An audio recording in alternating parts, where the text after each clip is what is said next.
Hi everyone, I'm Natalia Crawford and I'm a digital marketer that helps entrepreneurs such as yourselves thrive online. And today I'm here to share a marketing tip with you that I think is really going to help you when it comes to getting your ideal client. So today I want to talk to you about how to use your marketing to avoid leads who can't afford you. Have you ever found yourself maybe jumping on the phone with someone or creating a proposal only to discover that they can't afford you and maybe having them tell you that you're too expensive, you're out of their budget, or that they can't afford the services that you have to offer? Maybe it's happened to you time and time again, and you're trying to figure out, how can I stop from continuing to get these leads who can't really afford my products or services? So there are actually a few ways that you can do this. And you have to just kind of start off by putting yourself in their position. Have you ever reached out to someone whose services you were interested in only to discover that as much as you would love to work with them, they're completely out of your price range or completely out of your budget? I know that's happened to me. And I also know that I have heard from other people previously that they can't afford me. It's a tough conversation to have, and then as an entrepreneur, it can actually be really discouraging to have this conversation time and time again and to continue getting rejected. So I just want to encourage you to do a couple of things that I believe are really going to help you. So the first thing that I want to talk to you about is your copy on your website. So I want you to think about how much you charge for your services or your products or whatever it is you sell, and then figure out where that is as far as people's budgets. Is it something that's really affordable? Is it something that is really expensive because you're providing really high quality? Or is it something that's maybe in the middle? It's not cheap, but it's not super expensive. It's, maybe an average budget could afford it. So I really want you to take a moment and figure that out. What kind of person, what kind of entrepreneur, what kind of business would be able to afford your services and products? So once you figured that out, I want you to take the time to go through your website and read the copy on your website. Are you speaking to whoever that person is? Are you letting them know this is the kind of person that works with me? It's really important that we use the copy on our website to speak to the right person who we want to work with. Because if you're just very general and you just say like, hey, if you are an entrepreneur, come work with me if you need help with marketing. Like, that's nice, and probably a lot of people need help with marketing, but there are so many kinds of entrepreneurs out there. There's so many places that they could be in their business. What kind of person should be working with you? And then I want you to figure out how to speak to them directly through your copy. Let them know this is who you are. If you realize that your ideal client is someone who has to have a pretty big budget to work with you, then you want to speak to them. You want to say, are you someone who has a thriving online business and you're doing really well, but it's time for you to outsource X, Y, and Z? I'm here to help you. Or if it's a brand new entrepreneur because your items are more affordable, then you want to say that and say, hey, did you just start your business? Are you looking for the right resources or services to help you implement the things that are going to help you grow your business? Then you want to speak to them, because then what you're going to do is you are going to separate the good leads from the bad leads before they even get on the phone with you, which is what you want to do. But you'll really attract the right person who is meant to work with you, because they'll read your site and they'll say, that's me. They're talking about me and I want to work with them. Or they'll say, that doesn't sound like me. And either they might still contact you, and want to learn more, or they might just realize, okay, this isn't for me. But I want to talk to you about another tip that is also going to help you, in case there's some people that do read that and they're still not sure if maybe it applies to them or not. This is a tip that is very controversial, but I really just highly recommend it. because it's something that we do and it really hasn't pushed clients away. We've still gotten a lot of clients, and we've gotten the right clients. So I want to go ahead and just vouch for the fact that I think it's a good thing to do. So I want to encourage you to list your prices on your website. There's a lot of, like I said, controversy about that. Should you list them? Should you not list them? And I remember going through this in the beginning and not being sure about it. Honestly, I felt kind of embarrassed to list my pricing on my site because I was scared about what people were going to think of it. Are they going to think I'm too expensive? Are they going to, do I want other people to know how much I charge? But the reality is that we have to be open about it. Whatever it is that you charge, it's okay, because it's what you've decided is what you need to make based on what you have to offer and the quality that you believe you can deliver, and also really what's going to help you make a living. So we need to not be ashamed of our pricing and list it on our website. That's going to do a number of things. Number one, it's definitely going to push away whoever cannot afford you, cannot afford to work with you. And that's a really good thing, because then you're going to get the people who can afford to work with you. There are so many businesses out there. There are so many entrepreneurs out there with different budgets.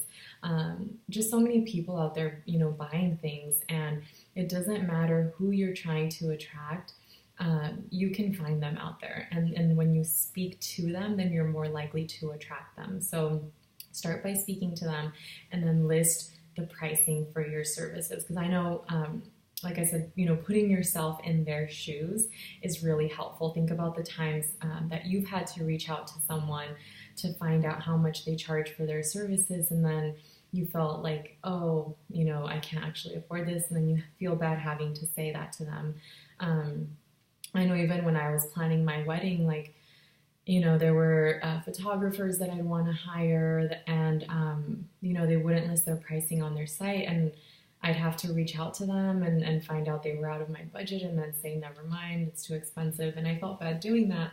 And I think that listing their prices would have really helped me get an idea of whether they were in my price range or not.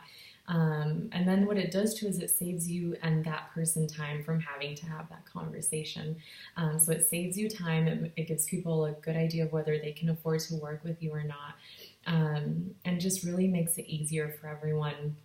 So the example I wanted to give you guys is that, no matter what industry you're in, you can't just assume that people will know how much you charge, because there are designers that charge $25 an hour, and then there's designers that charge $200 an hour.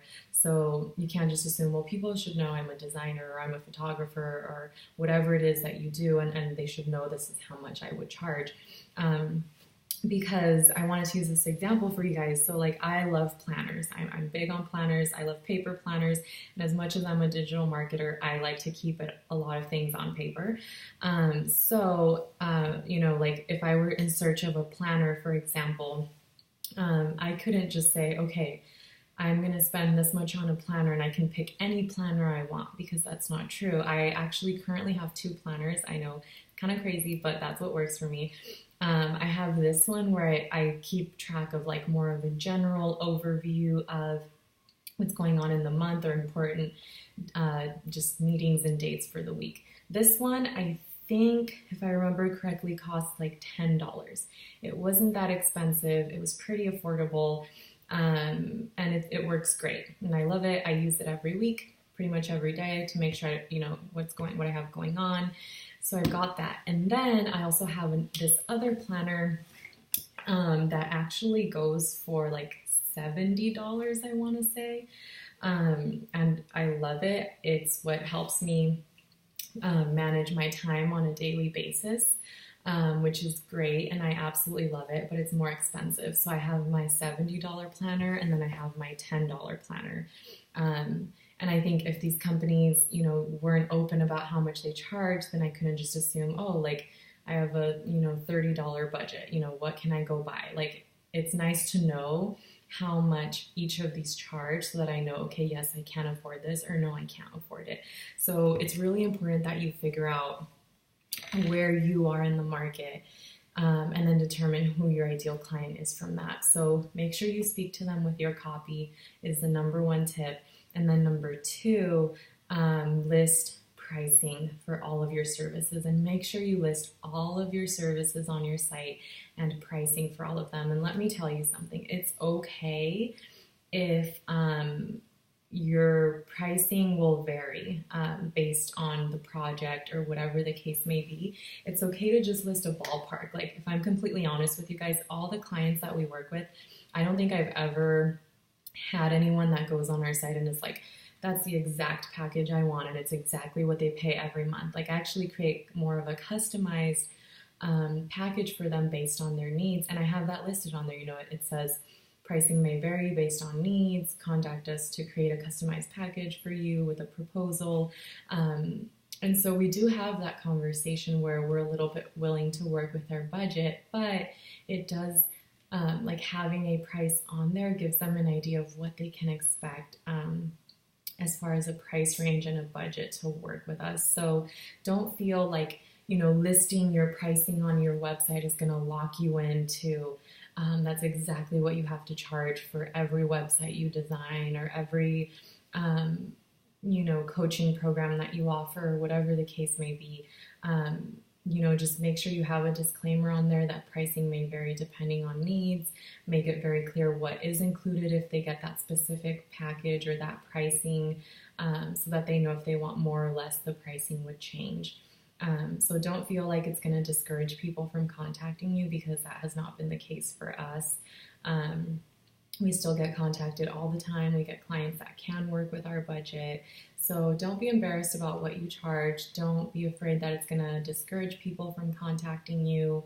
You know, just be smart about the copy you're using. Make sure you speak to the right audience based on your pricing and the budget they need to have.